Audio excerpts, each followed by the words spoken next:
తిరుమల శ్రీవారిని గత 11 ఏళ్లలో 25 కోట్ల మంది భక్తులు దర్శించుకున్నారు. ఏటేటా భక్తుల రాక పెరుగుతూ ఉండడంతో ఎప్పటికప్పుడు క్యూ లైన్లలో మార్పులు చేస్తోంది టీటీడీ. వైకుంఠం క్యూ కాంప్లెక్స్ లో మూడోది నిర్మించేందుకు ప్లాన్ చేస్తోంది. 1950కి పూర్వం తిరుమల శ్రీవారిని దర్శించుకున్న భక్తుల సంఖ్య వందల్లో ఉంటే ఇప్పుడు లక్షల్లోకి చేరుకుంది. 1943కి పూర్వం తిరుమలకు చేరుకోవడానికి కేవలం నడకదారి మాత్రమే ఉండేది.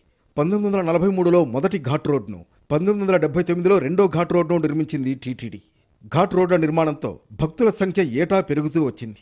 1951లో రోజుకు సగటున 619 మంది భక్తులు ఏడుకొండల వెంకన్నను దర్శించుకున్నారు. ఆ ఏడాది మొత్తం 2,26,000 మంది భక్తులకు దర్శన భాగ్యం కలిగింది.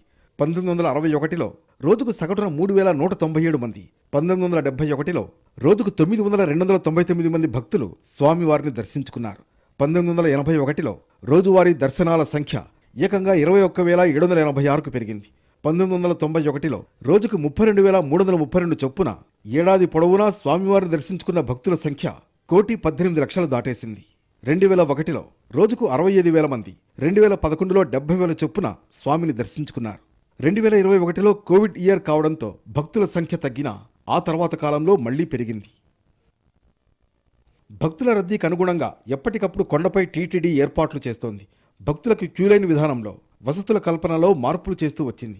1985లో మొదటి వైకుంఠం క్యూ కాంప్లెక్స్ను అందుబాటులోకి తెచ్చింది. 2001లో రెండో క్యూ కాంప్లెక్స్ను ప్రారంభించింది.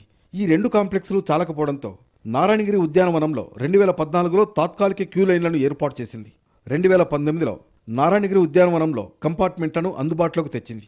2024 నాటికి గోగర్భం డ్యాం వరకు క్యూ లైన్లను పెంచింది. ఇలా క్యూ లైన్లోనే 65,000 మంది భక్తులు వేచి ఉండేలా ఏర్పాట్లు చేసిన స్వామివారి దర్శనం కోసం భక్తులు 24 గంటల పైబడి వేచి ఉండే సమయాలు ఏడాదికి 100 రోజులు పైగానే ఉన్నాయి. స్వామివారి దర్శనం కోసం వేచి ఉండే సమయాన్ని తగ్గించడానికి దర్శన విధానంలో కూడా ఎప్పటికప్పుడు మార్పులు చేస్తూ వచ్చింది టీటీడీ. మొదట్లో భక్తులను శ్రీవారి ఆలయంలో కులశేఖర పడి వరకు అనుమతించేవారు. అప్పట్లో రోజుకు 20,000 మంది వరకు మాత్రమే దర్శించుకోగలిగేవారు. 1983లో లఘు దర్శన విధానాన్ని ప్రవేశపెట్టింది టీటీడీ. భక్తులను రాములవారి మేడ వరకు మాత్రమే అనుమతించేవారు. దీంతో రోజుకు 40,000 మందికి దర్శన భాగ్యం లభించేది.